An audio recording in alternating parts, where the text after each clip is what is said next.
Assalamualaikum warahmatullahi wabarakatuh. Apa kabarnya anak-anak kelas 4 pada pagi hari ini? Alhamdulillah, luar biasa. Tetap semangat, pantang menyerah. Allahu Akbar. Ya, alhamdulillah pada pagi hari ini marilah kita buka pelajaran IPA kali ini dengan baca basmalah bersama. Bismillahirrahmanirrahim.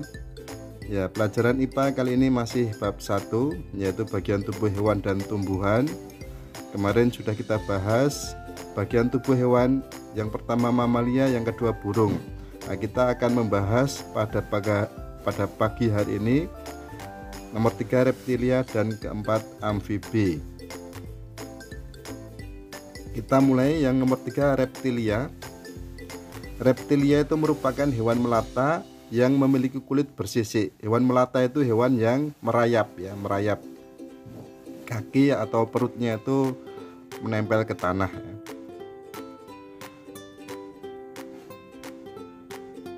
Nah, reptilia itu ada 4 jenis. Yang pertama itu bangsa ular. Contohnya ular pohon, ular piton, ular kobra, dan lain-lain. Kemudian bangsa buaya. Contohnya buaya, aligator, dan lain-lain. Nomor berikutnya bangsa kadal. Contohnya itu kadal, komodo, cecak, tokek, bunglon, biawak, dan lain-lain. Kemudian bangsa kura-kura itu contohnya penyu dan kura-kura. Ini jenisnya bermacam-macam, banyak sekali, ya. Nah, ini Ustadz akan membahas contoh hewan saja, tidak semuanya kita bahas. Yang pertama ular. Tubuh ular itu memanjang seperti tali, ya. Kemudian alat geraknya itu berupa perut. Kemudian dia memiliki bisa untuk melindungi diri, ya. Sebagian ular, ya. Tidak semua ular. Ini ular yang berbisa saja, seperti ular kobra itu, ya, berbisa. Kalau ular sawah itu berbisa tetapi tidak mematikan. Nah, ini contoh ular. Kemudian yang berikutnya komodo. Nah, ini gambarnya seperti itu, besar. Ini merupakan kadal terbesar di dunia. Nah, ini hidup di Pulau Komodo di Nusa Tenggara Timur. Kalau ada komodo di tempat yang lain, itu berarti diambil dari Pulau Komodo, ya. Kemudian lidah komodo itu sebagai alat penciuman. Nah, ekor komodo untuk melindungi diri. Kalau ada serangan musuh itu biasanya yang dipakai untuk senjata itu adalah ekornya. Hati-hati dengan ekornya. Nah, kemudian berikutnya kadal, tokek, dan cecak ini hampir sama. Mereka memiliki perekat pada kakinya sehingga dapat merayap di dinding.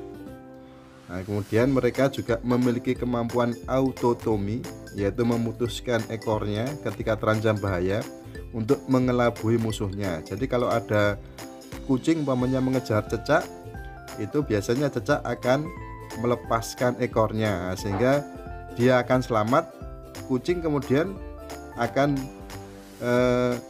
terjebak atau dikelabui oleh ekor cecak yang bergerak-gerak itu, ya. Nah, kucing tertarik sama ekornya sehingga dia cecaknya akan selamat. Kemudian bunglon.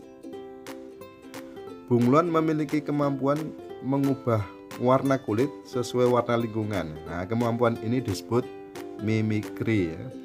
Nah, kemudian bunglon memiliki lidah yang panjang dan lengket untuk menangkap mangsa. Nah, mangsanya biasanya serangga. Nah, ini gambar bunglon.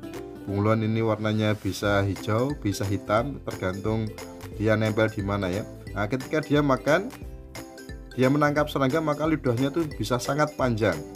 Sangat panjang, bahkan lidahnya itu bisa melebihi panjang tubuhnya, ya. Kalau panjang tubuhnya itu kira-kira 25 meter umpamanya, 25 cm umpamanya, maka lidahnya bisa 30 cm, ya. Itu bisa lebih panjang daripada panjang tubuhnya lidahnya ketika memakan serangga. Demikian. Nah, kemudian penyu. Penyu itu mirip kura-kura. Nah, penyu itu hidup di laut tetapi meletakkan telur-telurnya itu di pantai. Nah, jadi kalau ketika mau bertelur maka dia akan naik ke pantai, kemudian gali lubang, kemudian meletakkan telur-telurnya di pantai. Penyu berenang menggunakan kakinya. Nah, kakinya itu berbentuk seperti sirip. Nah, tolong perhatikan ini gambar kura-kura yang atas, ini gambar kura-kura. Ini kakinya itu untuk jalan ya, untuk jalan di daratan. Kemudian yang penyu ini kakinya berbentuk seperti sirip ya, ini untuk berenang.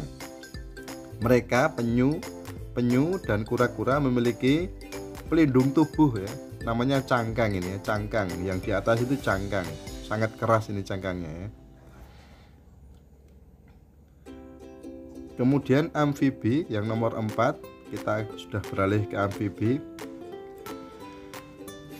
Hewan amfibi merupakan hewan yang hidup di dua alam, yaitu di air dan di daratan. Contohnya katak, kemudian salamander. Katak itu sudah kalian lihat, sudah kalian kenal sehari-hari, ini katak. Tapi salamander tidak banyak orang yang tahu ya. Bentuknya seperti kadal, tapi dia selalu di air dan di daratan. Ini pas di daratan ini ya. Kalau di air juga bisa. Ini kulitnya licin. Katak juga. Nah, ini katak. Contoh yang akan kita bahas adalah katak.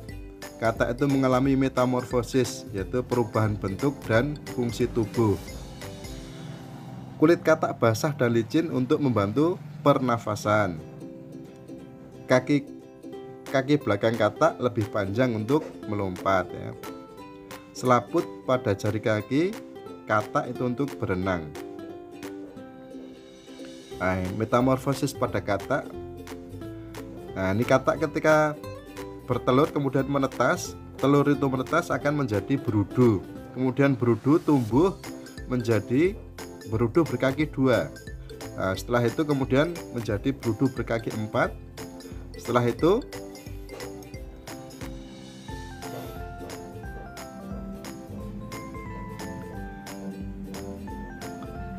itu menjadi katak berekor atau katak muda ini. Nah, kemudian menjadi katak dewasa atau imago. Nah, gambarnya seperti ini. Ini telur menetas menjadi berudu, kemudian menjadi berudu berkaki 2, kemudian menjadi berudu berkaki 4, kemudian menjadi katak muda atau katak berekor ini, kemudian ini menjadi katak dewasa. Nah, demikian mungkin yang bisa kita bahas hari ini cukup sekian. Besok kita akan bahas ikan dan insekta. Kita bahas besok. Nah, sekarang kalian silakan mengerjakan soal di Google Form. Nah, marilah pelajaran IPA kali ini kita akhiri dengan baca hamdalah dan doa kafaratul majelis. Alhamdulillahirabbil alamin, subhanakallahumma wa bihamdika asyhadu an la ilaha illa anta astaghfiruka wa atubu ilaik. Assalamualaikum warahmatullahi wabarakatuh.